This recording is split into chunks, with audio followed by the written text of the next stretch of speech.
Okay, so have you ever made a choice, one that looked absolutely perfect on paper, but deep down it just felt wrong in your gut? Or maybe someone told you, just trust your intuition, and, well, you ended up feeling even more confused. Oh, definitely. Happens all the time. Okay, let's unpack this then. You've probably heard about lots of different ways to make decisions, different frameworks and all that. Sure. But today we're diving into this really fascinating article by Jasmyna Mercer. It offers a pretty unique perspective, actually.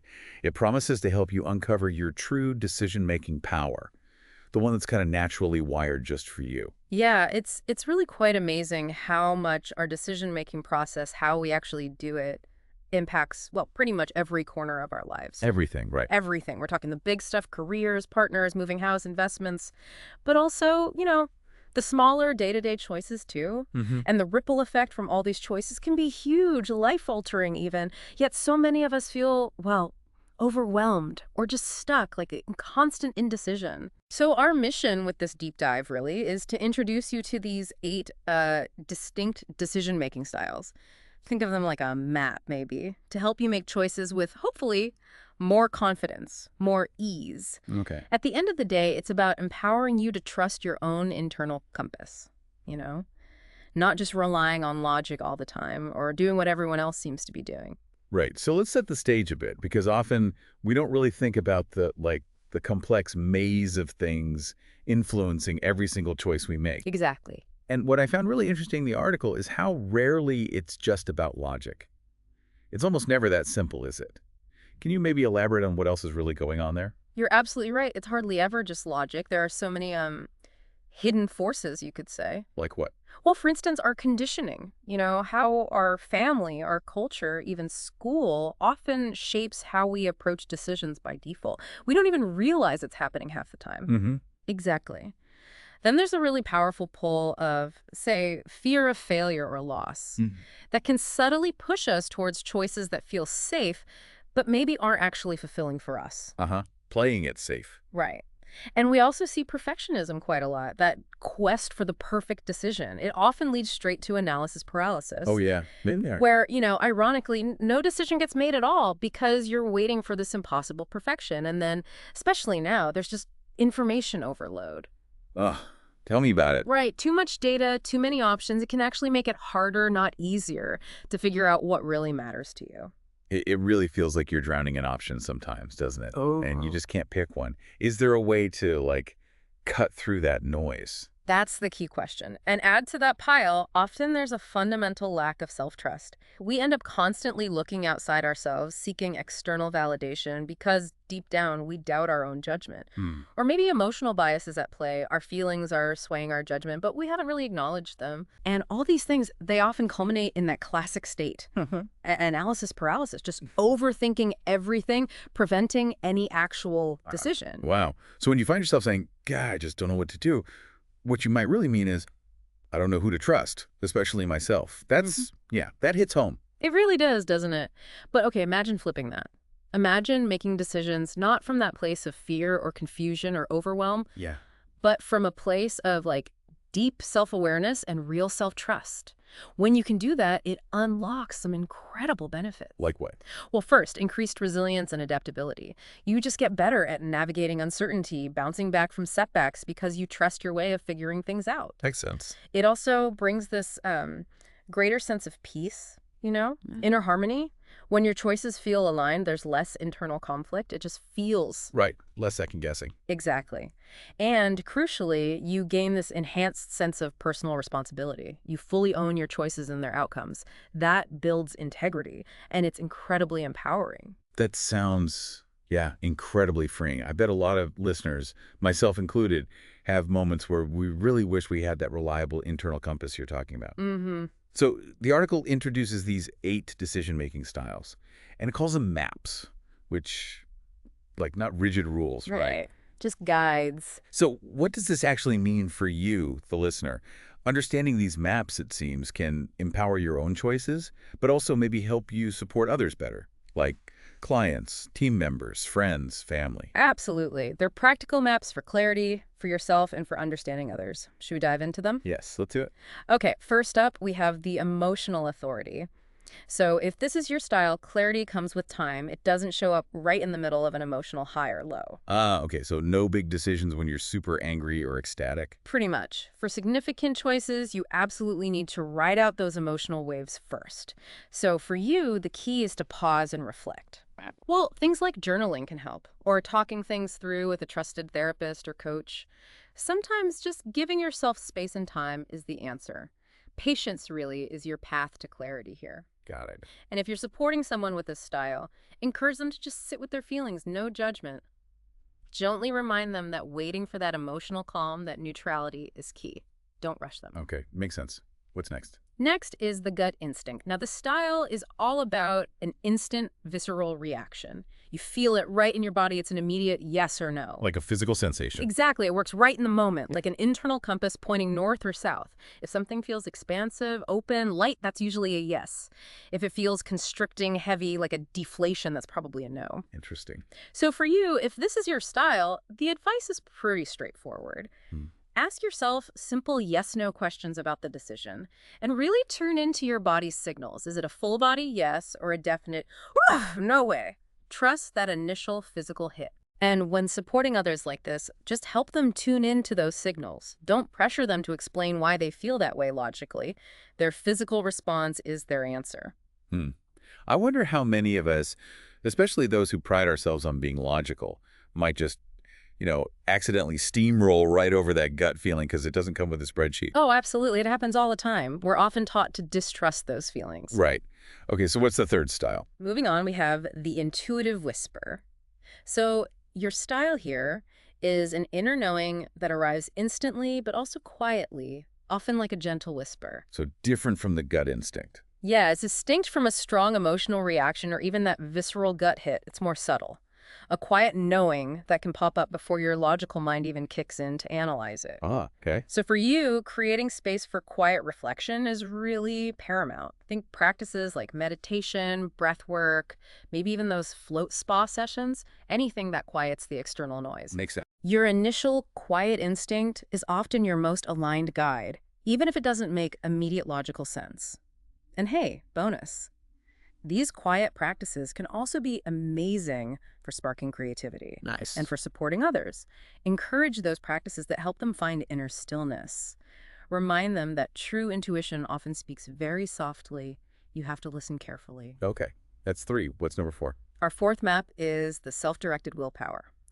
If this is your style, clarity comes from a very independent inner knowing of what you desire and what you actually have the capacity for. So it's about knowing your own energy and drive. Exactly. You make decisions based on your innate inner drive. You just know if you have the willpower and energy to see something through. And crucially, you typically don't need external validation to confirm that knowing. Right, you just know. Pretty much. So for you, the advice is trust that internal impulse above all else. Set really clear boundaries around what you genuinely want to commit your energy to. Act from your own inner authority. And supporting them. Respect their autonomy, trust their inner knowing, encourage them to listen to their core desires and their realistic capacity without imposing your own views on what they should do. Got it. Okay, number 5.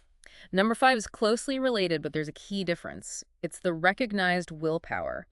Here, your style means clarity emerges when your personal desire and capacity are not just known internally, but are also expressed and then met with recognition from the right people. Ah. Okay, so there's an external component here. Yes, you gain clarity about your own willpower, your own yes or no, by actually speaking your desires aloud and feeling genuinely seen, heard, and maybe even invited by others. How does that work? Well, that recognition acts as a kind of energetic confirmation. It's almost like a mirror reflecting your own internal feeling back to you, making it feel solid, real. So for you, if this resonates, you need to articulate your desires, but specifically to trusted individuals, people who truly see you and value you, and pay attention to how that interaction feels. Does their recognition resonate? Does it help your internal yes or no become clear? And supporting this type. Offer genuine invitations, not pressure. Create a space where they feel truly seen and heard, without judgment. Listen carefully for their expressed desires and maybe reflect them back. So it sounds like you really want to do X and you feel you have the energy for it. Okay, that makes sense. What's next? Now let's talk about the verbal processor. If this is you, clarity comes through the very act of speaking. Your truth literally reveals itself as you articulate it. So thinking out loud. Yes, but it's more than just thinking out loud. Your clarity deepens through the interaction and the energetic resonance you get back from the right audience. Right audience. Yeah.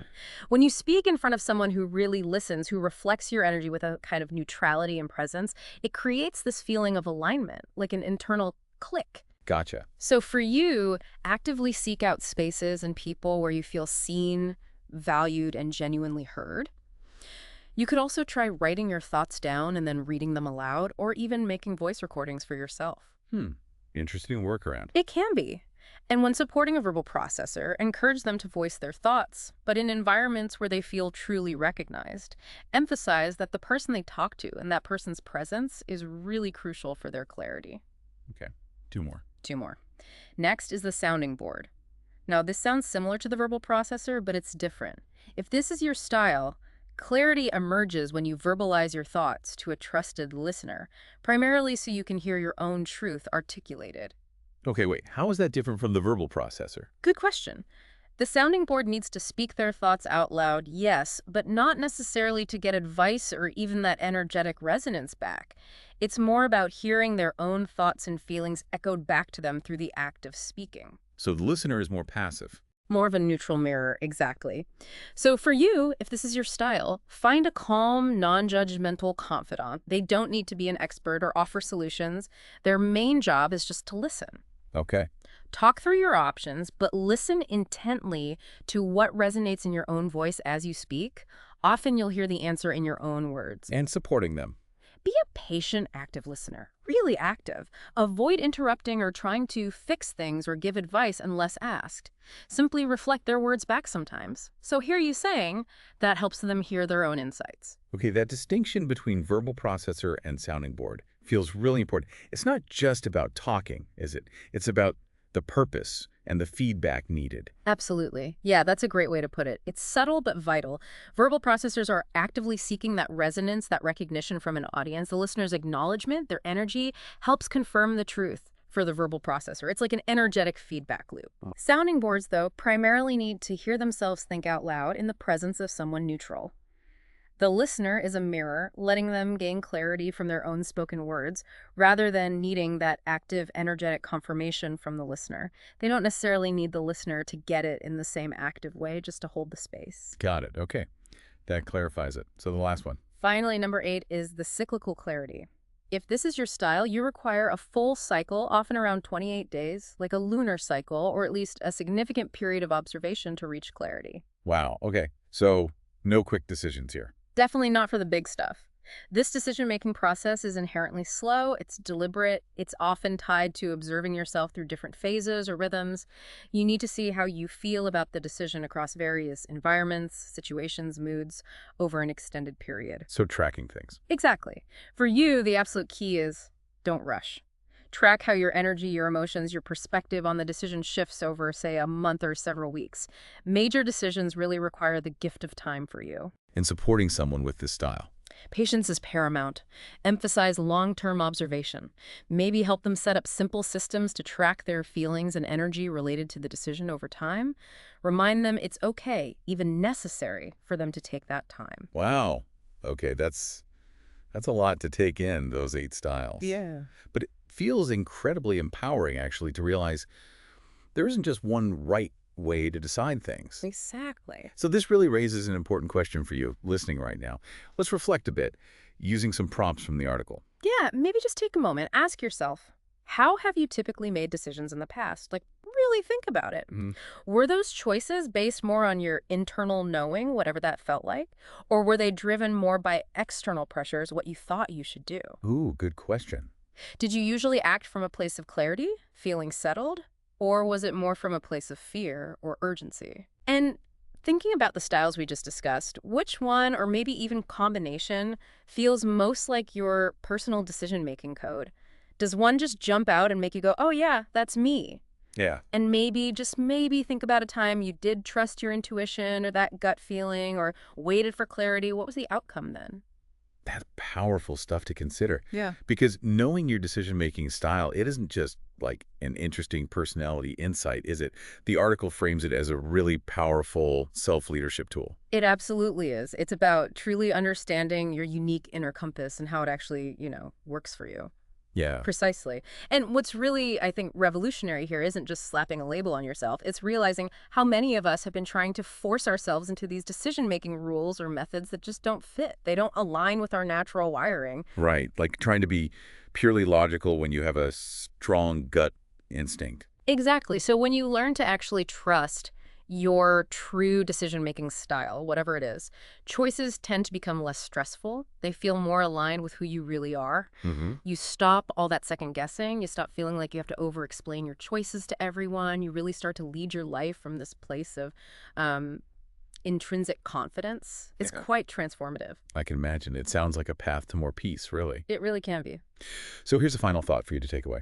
Yeah, knowing all of this now, maybe just reflecting on these styles, what is one small step, just one, you could take this week to begin trusting your unique decision-making process a little bit more? Just allowing yourself to lead your life with a bit more clarity, more confidence, and maybe even a little more ease.